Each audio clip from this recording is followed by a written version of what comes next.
নারী ও শিশু নির্যাতন, অপহরণ, চুরি, ছিনতাই, দস্যুতা ও ডাকাতি। দেশে ৭ ধরনের অপরাধ বেড়ে গেছে।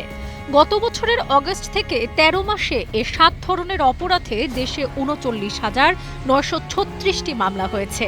গড়ে প্রতি মাসে মামলা হয়েছে ৩,০৭২টি। প্রতিদিন মামলা হয়েছে ১২০টি। পুলিশ সদর দপ্তরের মাসিক প্রতিবেদনে এসব তথ্য উঠে এসেছে। এসব মামলা ও কালের কণ্ঠের অনুসন্ধানে দেখা যায়, হত্যার পাশাপাশি নারী ও শিশু নির্যাতনের ঘটনায় করা মামলা হয়েছে তুলনামূলক বেশি। চাঁদাবাজির অভিযোগও অনেক বেশি।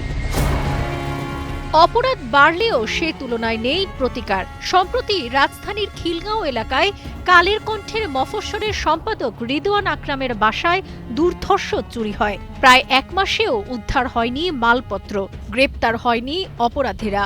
বান্ডেল থাকলে প্রতি সেনমানিতে টাকা বাঁচবে। বিকাশ সেনমানি বান্ডেল কিনে জিতুন প্রতি লেনদেনে।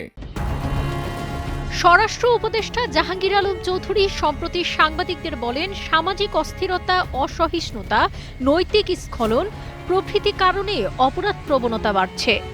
অপরাধ বিশ্লেষকেরা বলছেন, অপরাধীদের বেপরোয়া আচরণের পেছনে প্রতিহিংসার রাজনীতি ও বিচারহীনতার সংস্কৃতি অনেকাংশে দায়ী। গত ৬ মাসে রাজনীতিতে সংঘটিত ২১৭টি হত্যাকাণ্ড বিশ্লেষণ করে দেখা গেছে, বেশিরভাগই রাজনৈতিক কারণে ঘটছে।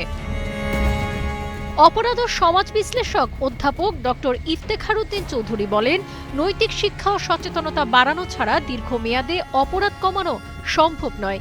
সেই সঙ্গে পরিবার, শিক্ষা প্রতিষ্ঠান ও সামাজিক সংগঠনগুলোকে একসঙ্গে কাজ করতে হবে।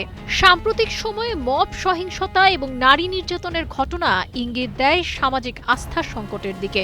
মানুষ আইন নিজের হাতে তুলে নিচ্ছে, কারণ তারা বিচার ব্যবস্থার ওপর আস্থা হারাচ্ছে।